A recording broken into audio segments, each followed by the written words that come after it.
Hey, VIP members, this is Toby Eunice with the Gypsy Kiss. Stick with me a couple of seconds and we'll talk about the next decade.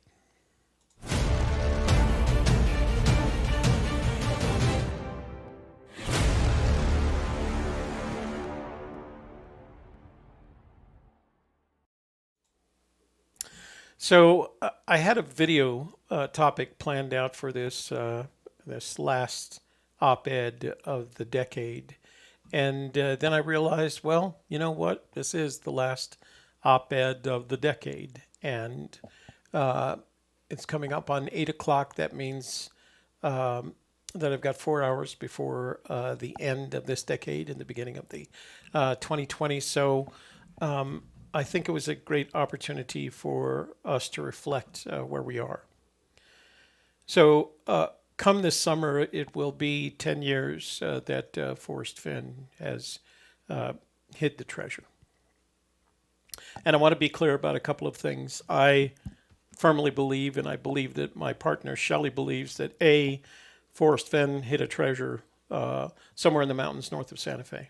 That he had assembled this treasure, that he accurately described the treasure in the book, The Thrill of the Chase, that he published a poem in The Thrill of the Chase that, if followed correctly, will lead you directly to where that treasure is. That when you find that treasure, you will own it, and it won't take much. We do advise, of course, that you take some time, but and further, I'm going to add one more to that, and that is, I want you to know that I believe, and I believe that Shelley believes, that this treasure is findable by one of us. That it is possible that one of us could find it.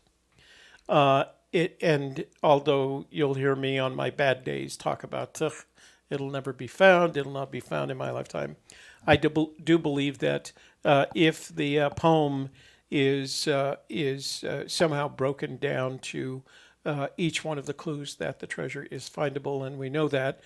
At least we can trust Fenn when he says there have been people, there have been searchers that have figured out the first two clues and then gone past the other seven. And I don't necessarily in this want to debate what that means. The implication is that there have been people that have figured out those clues. He also said that the little girl in India with a map and the poem could figure out the first two clues. So here's what I wanted to do. If you agree with me that there's a treasure to be found that was hidden by Forrest Fenn, that it is someplace within our reach, within our grasp, and that we put a lot of time into this. Shelley and I have put thousands of hours between the two of us into not only researching material for finding the treasure, but researching material for finding for building our programming and giving you some healthy content in the member vault. We've put, Shelley's been boots on the ground 12 times in 4 different treasure states and Yellowstone National Park. The difference between she and I is that before she became my partner, before we decided to be partners, I had done 22 other recons. So I've got 34 recons in 4 treasure states and Yellowstone National Park. So we've put a lot of time into this and we are committed.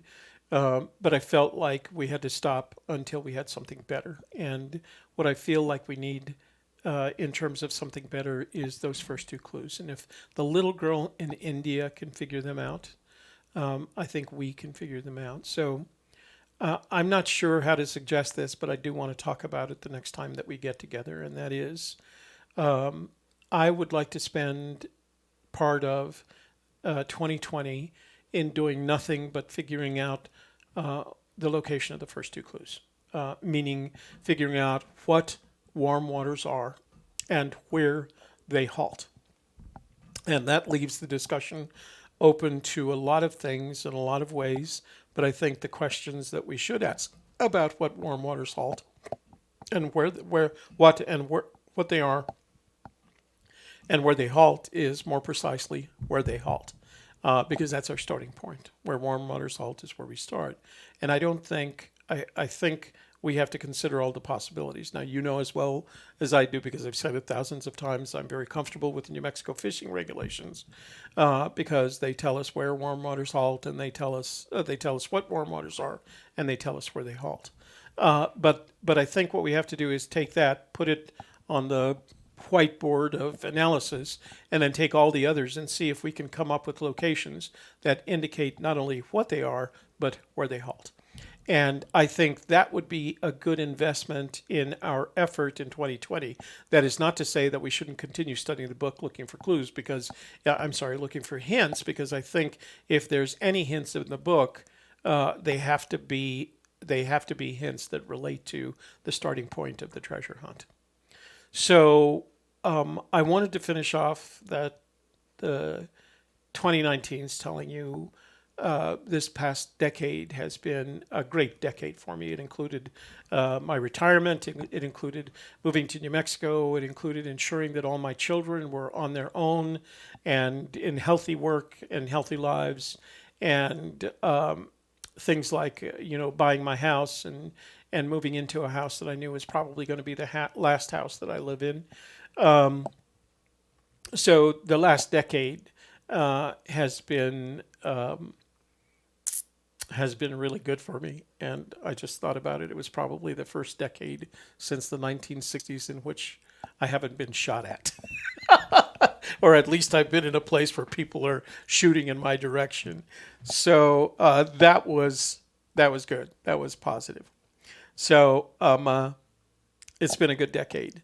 But we have another one ahead of us. In about 17 days, I'll be 71, and I would like to see the end of this decade, and I'm hoping that by the end of this decade, we'll all have better chance at finding this treasure. So I'm going to do everything I can in our member vault to contribute to finding this treasure, and I don't care if it's me or you or anybody else. I would like it to be found. I think it would be great if it was one of the members of our member vault, and I would celebrate that as much as if it were Shelley, Kevin, and Jason and I that found it, or I that found it. So I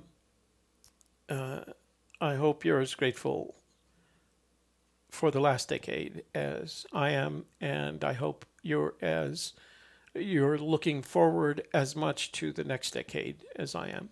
And I hope that we share it all together. And in the end, one of us can look back and say, those people helped me find this treasure.